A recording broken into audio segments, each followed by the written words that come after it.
Welcome to another deep dive, this time into a truly chilling piece of history.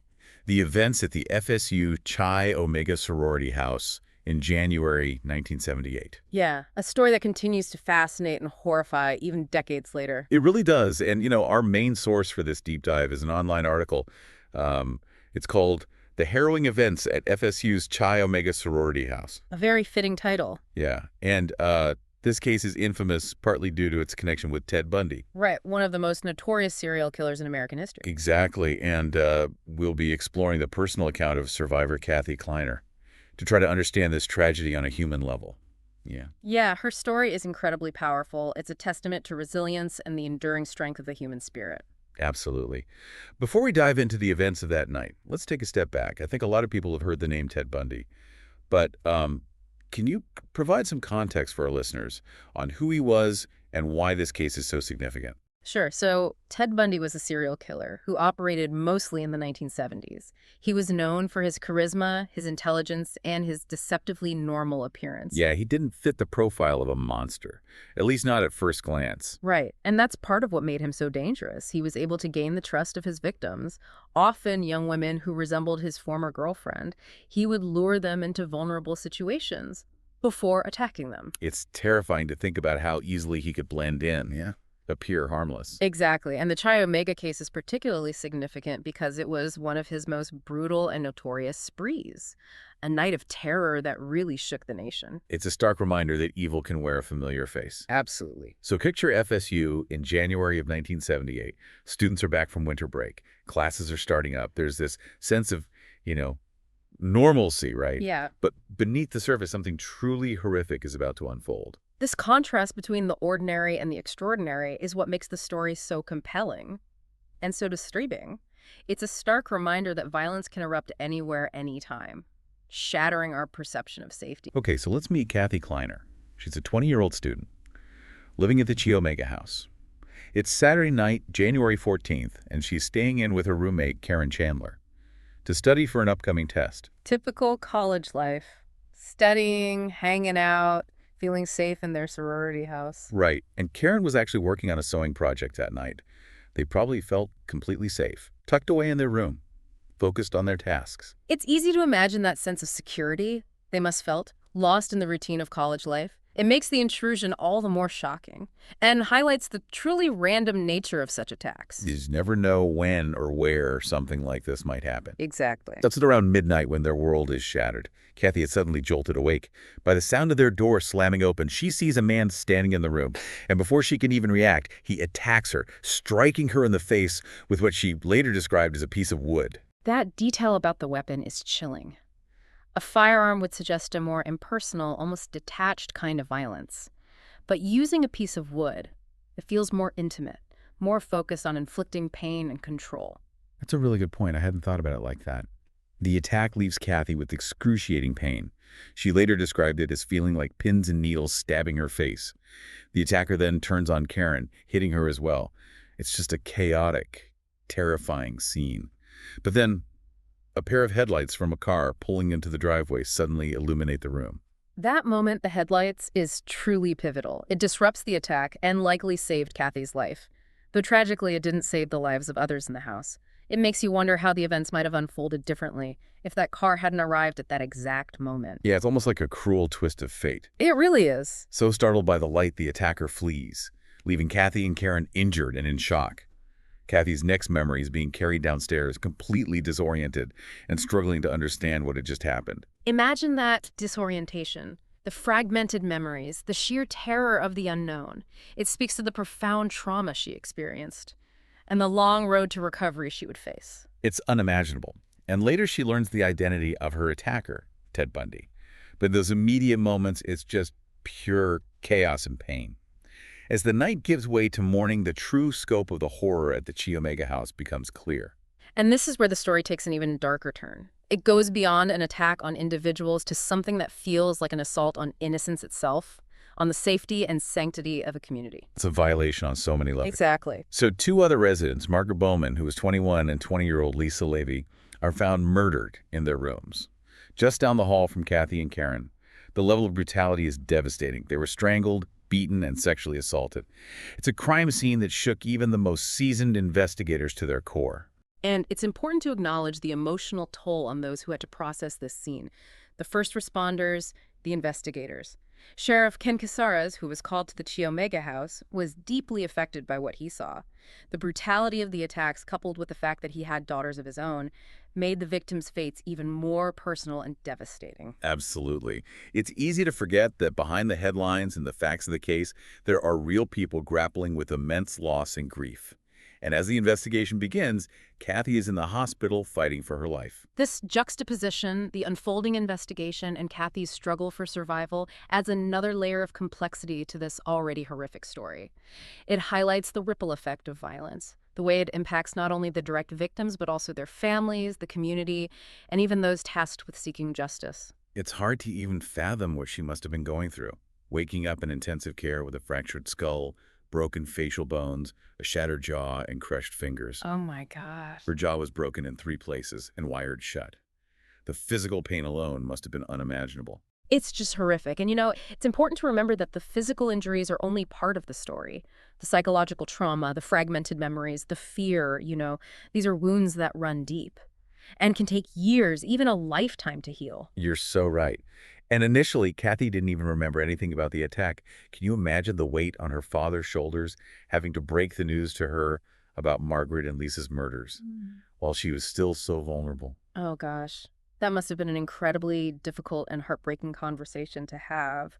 But it does say a lot about the love and support that surrounded Kathy. In the midst of such darkness, those glimmers of human connection and compassion can really make all the difference. Absolutely. So as Kathy begins to heal physically, fragments of her memory start to resurface. But they're like pieces of a shattered mirror, distorted and incomplete. Right. This is a common experience for trauma survivors.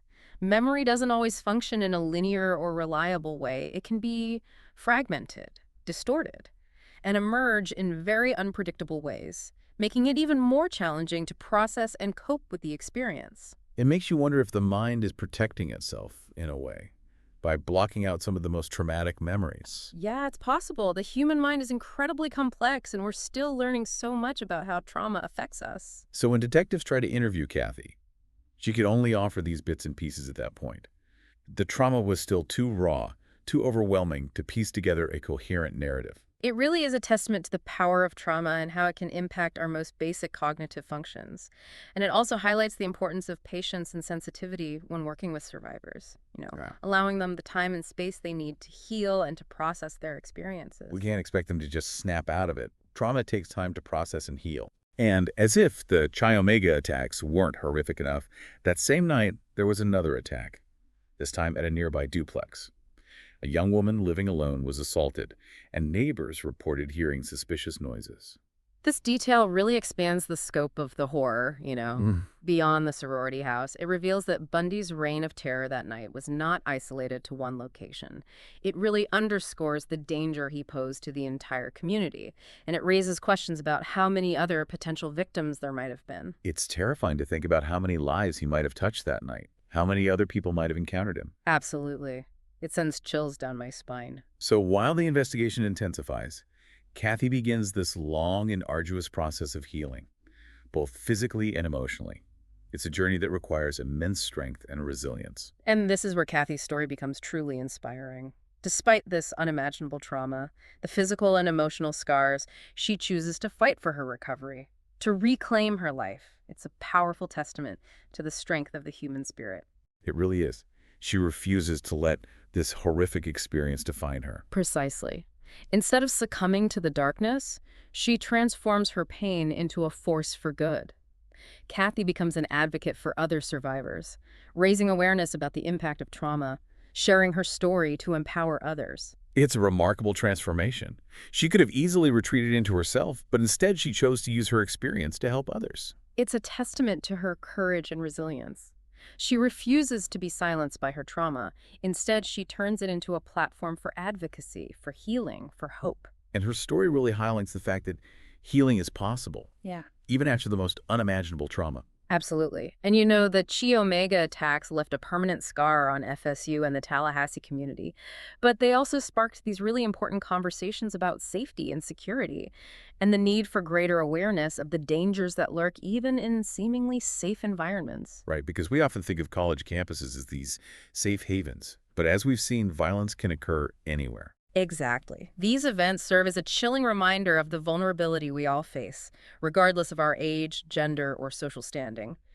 And they challenge us to be proactive in creating safer communities and to support those who have been affected by violence. We can't just assume we're immune to these dangers. We have to be Yeah. vigilant and we have to support each other. Absolutely. And Kathy Kleiner's resilience continues to inspire. Oh, absolutely. Her willingness to share her story, her journey of healing, it offers a beacon of hope amidst all this darkness. You Yeah. know, she demonstrates that while trauma can leave deep wounds, it doesn't have to define a person's life.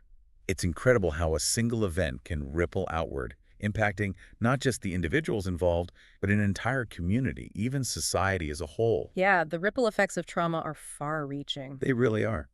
And speaking of broader impacts, I'm struck by something we haven't really touched on yet. Our enduring fascination with true crime. Why are we so drawn to these stories of darkness and violence? It's a fascinating question, isn't it? There's no easy answer, of course. It's a complex issue with a lot of different factors at play. But I think part of it might stem from our need to make sense of the senseless, to find some semblance of order in a world where random acts of violence can shatter our sense of security. That makes sense. We want to understand the why behind the unimaginable. Maybe by examining the details, studying the psychology of the perpetrators, we feel a bit more prepared, a bit more in control, even though we know we can never fully predict or prevent such tragedies. Right. It's like we're trying to find a pattern or logic to something that is inherently illogical and chaotic. Exactly. And maybe it's also a way of confronting our own fears and anxieties. By immersing ourselves in these stories, we're able to explore the dark side of human nature from a safe distance. Yeah, it's like a form of exposure therapy in a way. But instead of facing our fears directly, we're doing it through the lens of these true crime stories. Exactly. It Yeah. allows us to engage with the darkness without feeling completely overwhelmed by it. And perhaps there's also an element of catharsis involved, you know? These stories often involve themes of justice being served, of the perpetrators being caught and punished.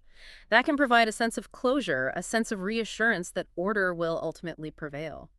It's like we're seeking reassurance that even in the face of chaos and evil, there's still a sense of justice, a belief that good will triumph in the end. But at the same time, it's important to remember that these stories aren't just entertainment. They represent real lives, real tragedies, and we should approach them with sensitivity and respect. Absolutely. It's crucial to remember the victims, their families, and the lasting impact these crimes have had on their lives. We shouldn't lose sight of the human cost amidst our fascination with the details of the case. Well said. So as we wrap up this deep dive into the Chi Omega case, I want to leave our listeners with a final thought to consider.